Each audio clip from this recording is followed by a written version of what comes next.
our webinar today, Understanding Generations X, Y, and Z. My name is Chris Barrera, and I have almost 20 years of payroll and HR administration and operations experience. That includes managing and directing human capital management systems, implementation and service, as well as business process outsourcing of end-to-end HR and payroll administration. I hold certifications from SHRM and HRCI, as well as a certificate and certification as a project management professional with PMI. I have over a decade of experience training HR and admin professionals in various webinars, conferences, and seminars. Today's webinar is good for one PDC for both HRCI and SHRM. We also recommend that you log into your portals regularly and add your PDCs with the approved activity number provided with your certificate. If you have any questions about recertification, please visit the SHRM or HRCI websites, or you can email me directly at chrisb@humbengage.com. All participants are recorded electronically, and their total time participating is documented. Full participation is required. Each participant will receive both HRCI and SHRM certificates for attending with the required information and activity ID for CE credit. Today's topic is a very interesting subject regarding the generations that are currently in the workforce. While this course is entitled Understanding Generation X, Y, and Z, it could be more appropriately named the ABCs of generations. We use these titles to describe multi-generational groups, or cohorts as they are called. And while many of us use phrases and words that we may not completely understand, we thought it was important in our series of continuing education webinars to take some time to create content that would be beneficial in assisting you to better communicate with your workforce. These topics should assist you with recruitment efforts, engagement efforts, retention, and succession planning. Our goal this month is to provide an introduction to the population cohorts in America. These groups of demographic cohorts are agreed upon by demographers and market researchers. You will find that there are many variations in the way we slice these out for many of these particular groups. So it's important to point out that research and other experts will have some variations in the age that's identified and the years that are assigned to these groups, and variations in the overall population. The takeaway here is that there is a universal agreement on the group titles themselves. Today's objectives will take us through the following: understanding demographic cohorts, characteristics of each generational group, managing and understanding a multi-generational workforce, and communicating and engaging a multi-general employees. All right, so we're going to take our first poll here, and just want you to answer the question before we start with the content. And let me relaunch the poll here. And can you all see the poll, Yash and Tom? Oh, there it is. Okay, yeah, people are answering. And so it looks like 67% of those you on the webinar think you're Generation X, or that you're part of Generation X, and 33% are part of Generation Y. Understanding demographic cohorts. What is the most interesting about all cohort groups is how they were sculpted by the world around them, the technology at the time, and of course, current events. As we progress today through the various generations, we will see through the decades how this has changed and why it's important to view these groups differently. This affects how they work and how they feel about the workplace around them. Understanding these differences will allow you to understand where these generations are coming from and how they view the world around them. So let's begin with the Depression era cohort. These were people that were born between 1912 and 1921. And they became of age from between 1930 and 1939. And coming of age just means turning 18, right? Adults in their environment. The current population is 11 to 12 million. and declining rapidly. These Depression era individuals tend to be conservative, compulsive savers, maintain low debt, and use more secure financial products like CDs versus stocks. These individuals would tend to feel a responsibility to leave a legacy for their children.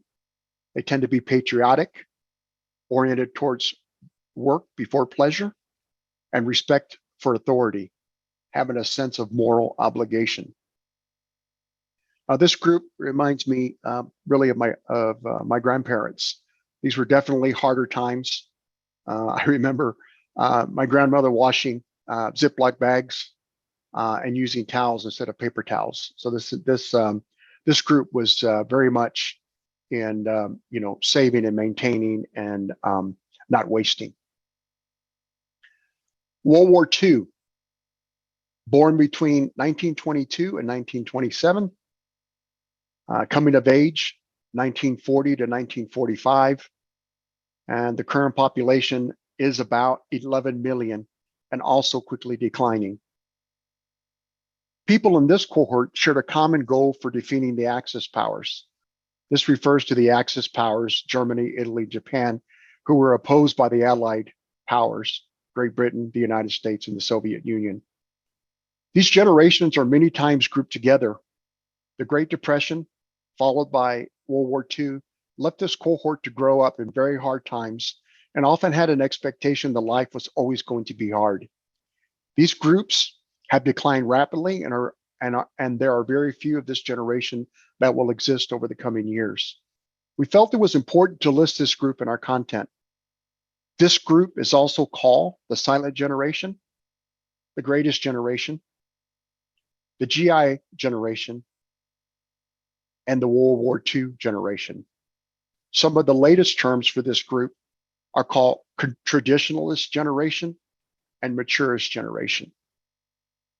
And what you're going to find is that a lot of these groups are sometimes grouped together.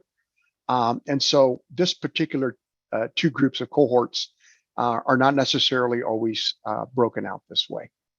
All right, understanding demographic cohorts, the baby boomers. Baby boomers were born between 1946 and 1965, coming of age 1946 to 1972.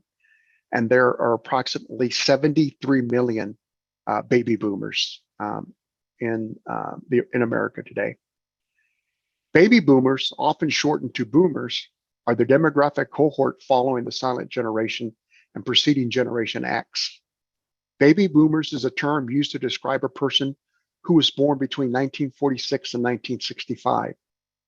The baby boomer generation makes up a substantial portion of the world's population, especially in developed nations. According to the latest census report, it represents 73 million of the population in the United States as of July of 2019. Baby boomers refers to a member of the demographically large generation born between the end of World War II and the mid-1960s. Because of their high numbers and the relative prosperity of the US economy during their careers, the baby boomers are economically influential generation. Today, baby boomers are reaching retirement age and have faced some key challenges, including their retirements. The term baby boomer is derived from the boom in births that took place after the return of soldiers from World War II. Understanding demographic cohorts, Generation X. Generation X was born between 1966 and 1976, and coming of age between 1988 and 1994. The current population is 41 million. Generation X, also known as the forgotten generation or the lost generation, and also called the middle child generation. Generation X, a term typically used to describe the generation of Americans born between 1966 and 1976, although some sources use slightly different ranges. It has sometimes been called the middle child generation, as it follows the well-known baby boomer generation and precedes the millennial generation. It has fewer members than either of these groups, which is one of the reasons that Generation X is considered to be forgotten or overlooked when the generations are discussed. Members of Generation X, or Gen Xers as they're called, grew up in a time where there were more dual income families, single parent households, and children of divorce than when boomers were growing up. Consequently, many Gen Xers are latchkey kids, spending part of the day without adult supervision, as when they got home from school while their parents were still away at work. Generation Xers were the first generation to grow up with personal computers to some extent, thus becoming tech savvy. They also experienced shaky economic times as children and young adults in the 1980s and 1990s. Generation Xers are typically described as being resourceful, independent, and keen on maintaining work-life balance. They tend to be more liberal on social issues and more ethnically diverse than boomers. Understanding demographic cohorts, Generation Y. Generation Y is defined as those who were born between 1977 and 1994, coming of age between 1998 and 2006. And unlike Generation X, current population is about 71 million.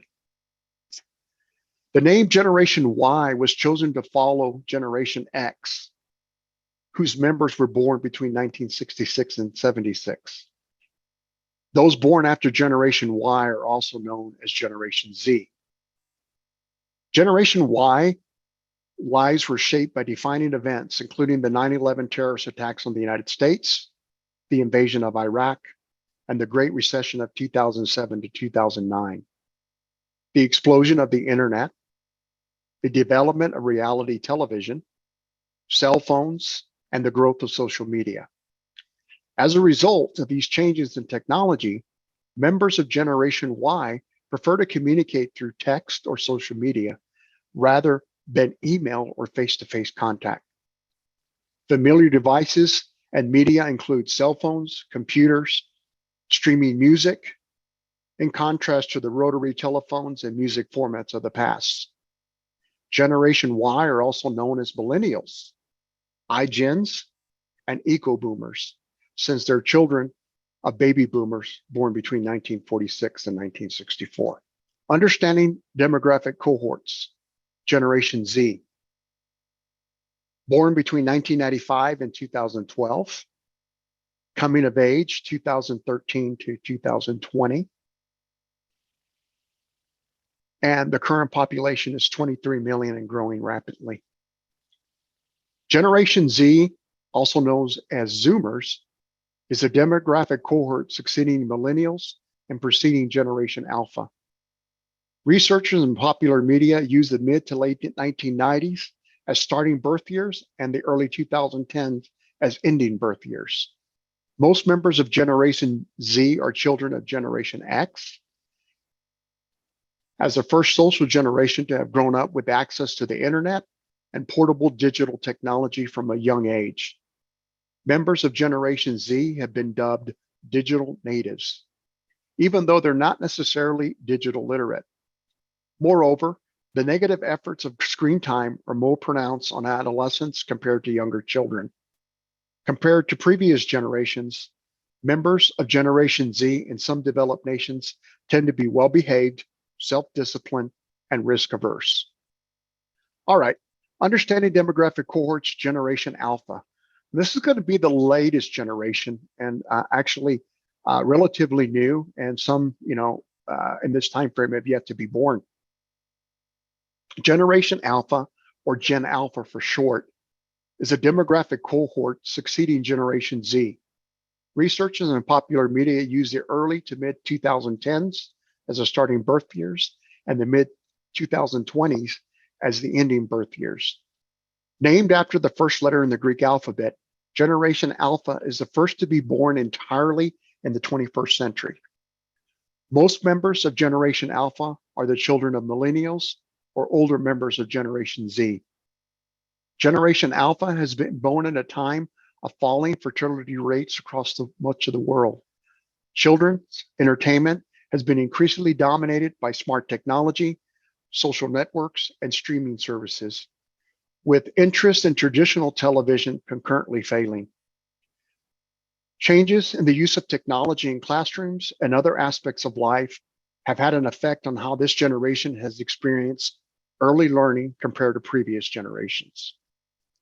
All right, so here's a screenshot or chart from the US Census Bureau. You can see here that the population groups that we described, and you can see the Generation X is considerably less than many of the other generations.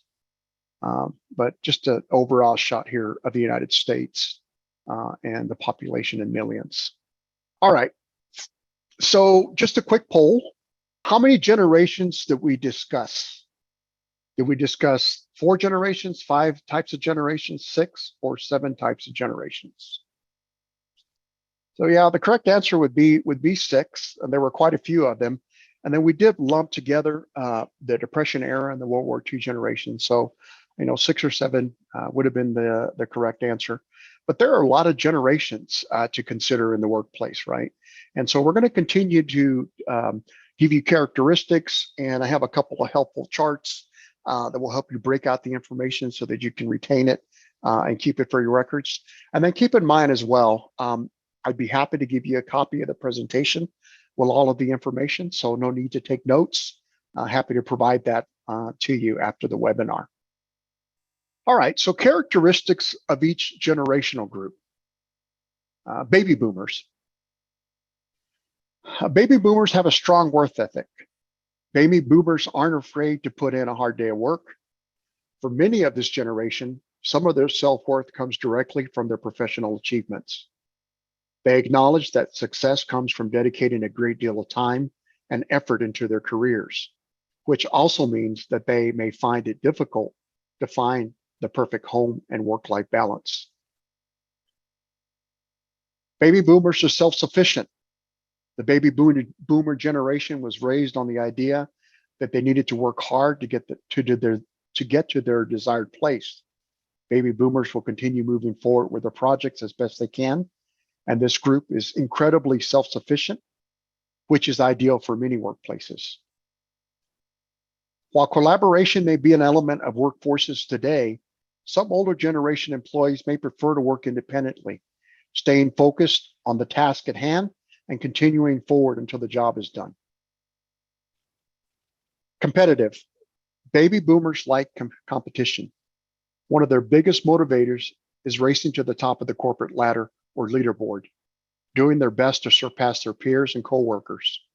This is why using badges, points, and rankings is always a good idea when you're designing for baby boomer audiences. Self-assured. This generation is independent and self-assured.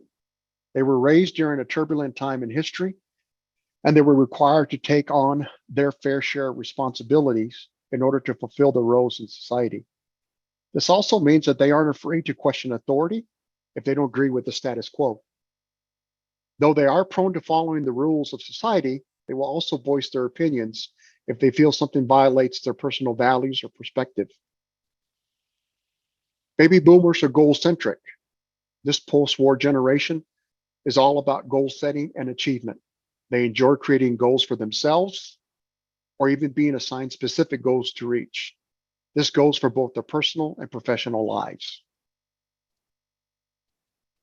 Baby boomers are optimistic and realist. They were raised on the American dream. But as Pew Research found, the fact that this generation grew up in the idealistic 60s only to lag behind other generations in life satisfaction means that many baby boomers have become realists. However, in the workplace, they can translate that into believing that nothing is gained without hard work and determination. Characteristics of Generation X. Generation Xers are independent and self-sufficient, resourceful and individualistic since they've been accustomed to caring for themselves since before reaching adulthood. They value freedom and responsibility and try to overcome challenges on their own. Work-life balance. Generation Xers value a healthy balance between time spent at work and personal time and wants to pursue their own aspirations. Because they lived through difficult economic times in the 1980s, they are less committed to employers than their baby boomer parents. They tend to have a strong entrepreneurial spirit. They're technologically adept. Generation Xers grew up during the transition from analog to digital technology. As the first generation to grow up with computers, they can learn and adapt to new technology programs with ease. They witnessed the birth of cell phones and the internet. They are comfortable with various technological devices such as computers, tablets, and smartphones. Generation Xers are informal and flexible. They adapt well to change and value an informal environment. They have a work hard, play hard mentality and appreciate humor and value diversity. Generation Xers are more direct than millennials and Gen Zers, meaning they appreciate having more open and honest conversation. Gen Xers don't care about niceties. Generation Xers embrace feedback. While millennials are a bit shocked when they are hit with critical feedback, Generation Xers were raised before a time when even the losing team got a trophy. As a result, they're looking for ways to improve and not ways to be praised. Characteristics of Generation Y. Economic impacts. Despite being highly educated in relation to previous generations, members of Generation Y encountered significant economic challenges as they began their careers. For many, their careers got off to a slow start as they graduated from high school or college during a serious economic recession and its after effects. Many struggle with unemployment, stagnant wages, and debt, conditions that prevented them from being able to do as well as their parents in economic terms. Tech savviness. One of the most noteworthy characteristics of Generation Y is tech savviness. Having grown up with technology, members of this generation are accustomed to interacting with others through technology constantly. They expect to find answers to questions online quickly. And moreover, when shopping or using technology for entertainment or work, they expect an outstanding user experience from apps, smartphones, and websites.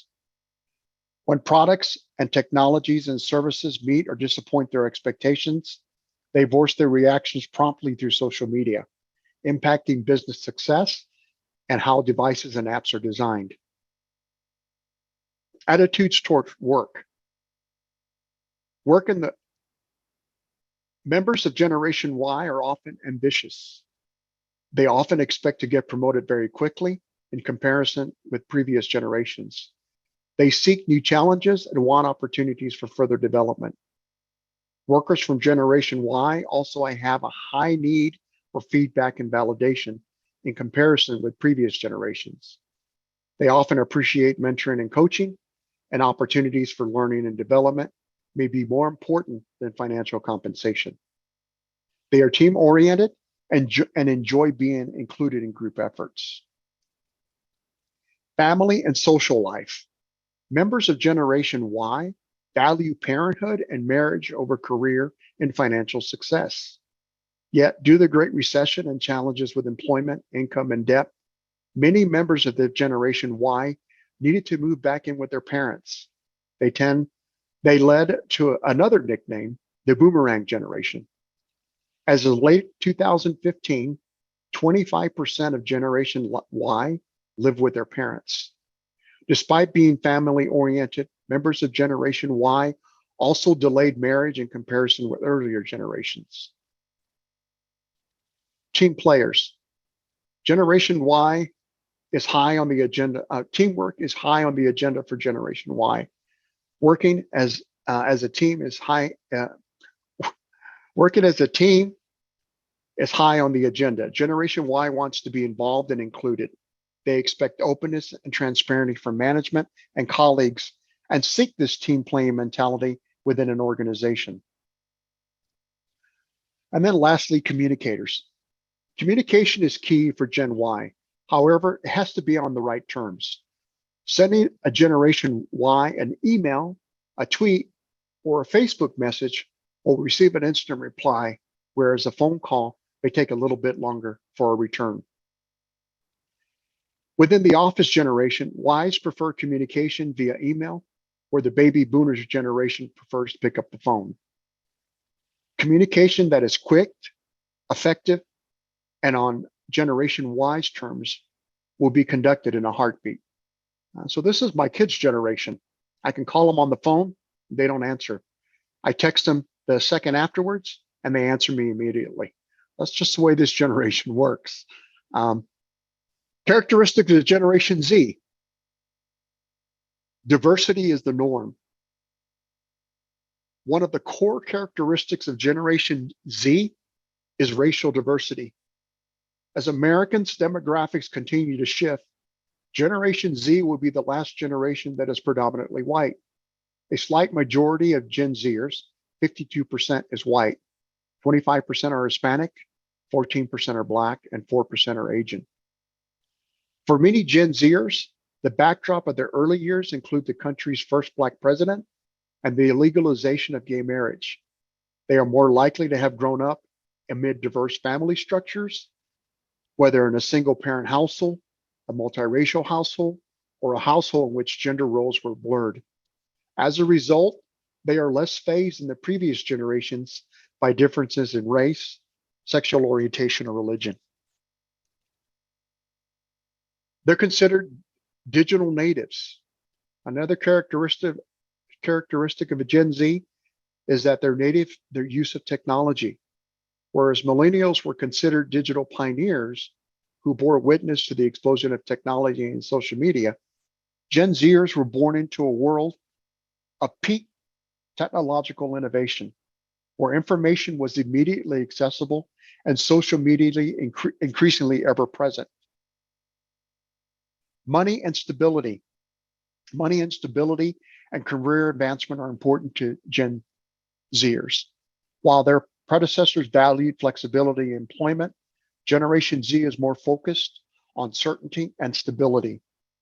They will be less likely to leave a job if they do not feel appreciated and are looking at a long-term goals instead.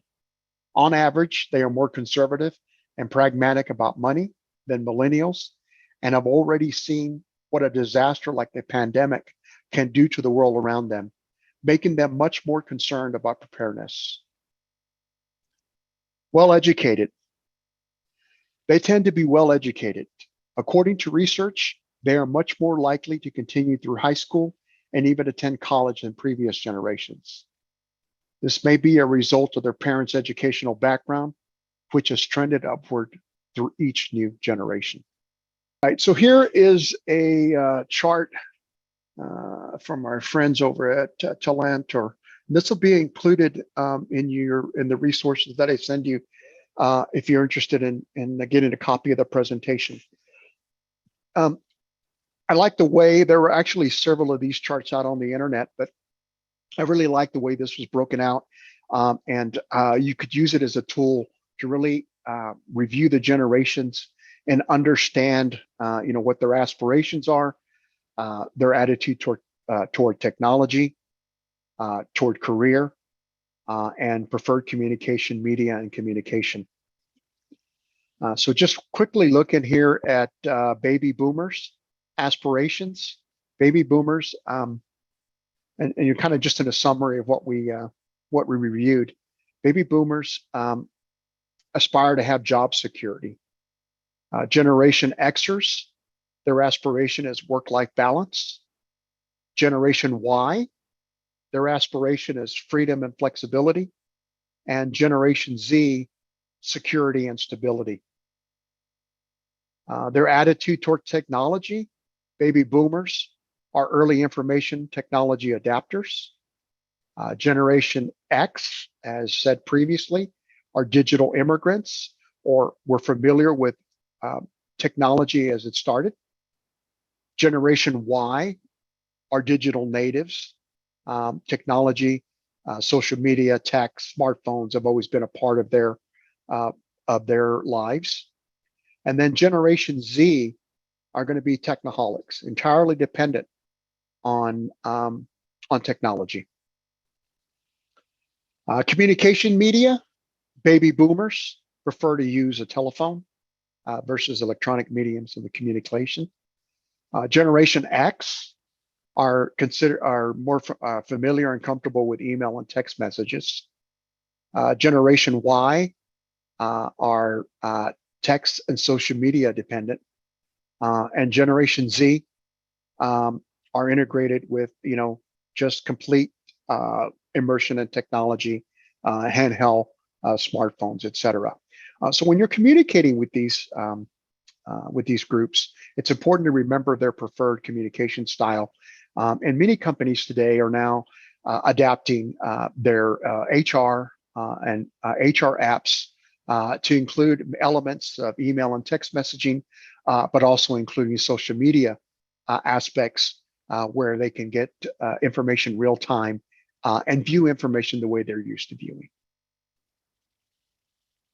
One last thing here on communication style. Baby boomers like face-to-face, and Generation Z, even though they like FaceTime and video, the statistics will tell you that they are also open to in-person, which is definitely different from Generation X and Y. All right. So managing and understanding a multi-general workforce. Educate your teams on the differences between each generation. Each generation will have characteristics that will determine how they see, process, and exchange information. Take time to train your staff and your managers when it comes to communication methods and the aspirations and goals of your multi-general workforce. Fine-tune your inclusive hiring process. You should strive to eliminate age bias when recruiting. Start with educating hiring personnel. Then expand your recruiting channels to use as many as possible. College job fairs shouldn't be the only place you look to fill entry-level positions. Consider different communication styles. You should have consistency in company-wide communications and certain standards when it comes to your brand voice, but you can look for ways to facilitate different styles on a smaller scale. Offer leaders their choice of text-based or video communication methods based on their team's needs. When it comes to one-on-ones, they should certainly be leeway for managers to address these individually. Gathering feedback. Not everybody is comfortable giving unsolicited opinions, so you need a way to encourage honest feedback that reveals the pulse of your multi-generational workforce.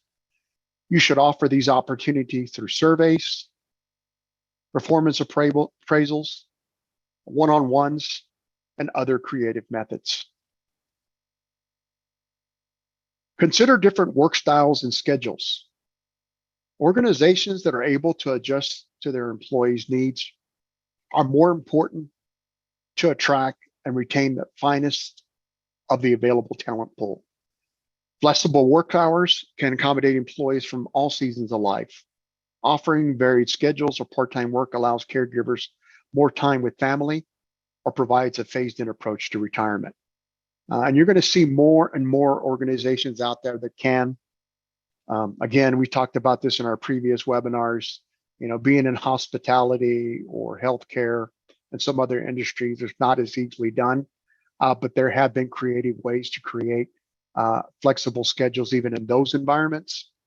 But many companies, you're starting to see 410s. You're starting to see core office hours like from 10 to 3, and just allowing more flexibility. And then, of course, remote work. It's a big part of flexible work schedules that many companies can offer. Again, depending on your industry, there are things that you can do to consider those different work styles, those different needs, and those different schedules. All right, I created another chart here, and I won't go through all of these again, but just a summary of how to communicate and engage with your multi-generational employees. Again, this is available to you if you'd like. Send a copy of the presentation so that you can use this as a reference in training your staff and just as a reminder in how to communicate with these generations.